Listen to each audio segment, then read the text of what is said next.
తెలుగు రాష్ట్రాల్లో మరో ఆసక్తికర పోరుకు తెరలేచింది. ఎమ్మెల్సీ ఎన్నికలకు షెడ్యూల్ విడుదలైంది. 2 రాష్ట్రాల్లో 3 చొప్పున స్థానాల్లో ఎన్నికలు జరుగుతాయి.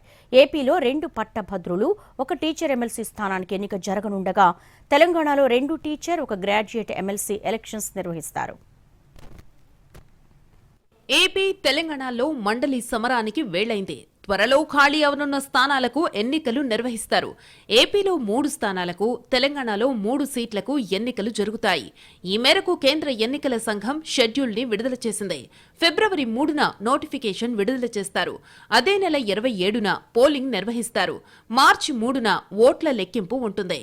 ఏపీ విషయానికొస్తే 2 పట్టభద్రుల, 1 టీచర్ ఎమ్మెల్సీ ఎన్నికల షెడ్యూల్ విడుదలైంది. ఉభయ గోదావరి జిల్లాల నుంచి 1 పట్టభద్రుల సీటుకు, గుంటూరు, కృష్ణా జిల్లాల నుంచి 1 గ్రాడ్యుయేట్ స్థానానికి ఎన్నికలు జరగనున్నాయి. శ్రీకాకుళం, విజయనగరం, విశాఖ ఉపాధ్యాయ స్థానానికి కూడా ఎన్నికలు నిర్వహించనున్నారు. ఇటు తెలంగాణలో కూడా 3 స్థానాలకు ఎన్నికలు జరుగుతాయి. నల్గొండ, వరంగల్, ఖమ్మం స్థానాల టీచర్ ఎమ్మెల్సీ నియోజకవర్గానికి ఎన్నికలు నిర్వహిస్తారు. మరో స్థానమైన నిజామాబాద్, ఆదిలాబాద్, మెదక్, కరీంనగర్ టీచర్ ఎమ్మెల్సీ నియోజకవర్గానికి కూడా ఎలక్షన్ జరుగుతుంది. నిజామాబాద్, ఆదిలాబాద్, మెదక్, కరీంనగర్ పట్టభద్రుల ఎమ్మెల్సీ స్థానానికి ఎన్నికలు కూడా జరగనున్నాయి. వీటన్నిటి కోసం కేంద్ర ఎన్నికల సంఘం షెడ్యూల్ ను విడుదల చేసింది. తెలంగాణలో స్థానిక సంస్థల నియోజకవర్గం నుంచి ఈ ఏడాది ఆగస్టులో 1 సీటు ఖాళీ కానుంది.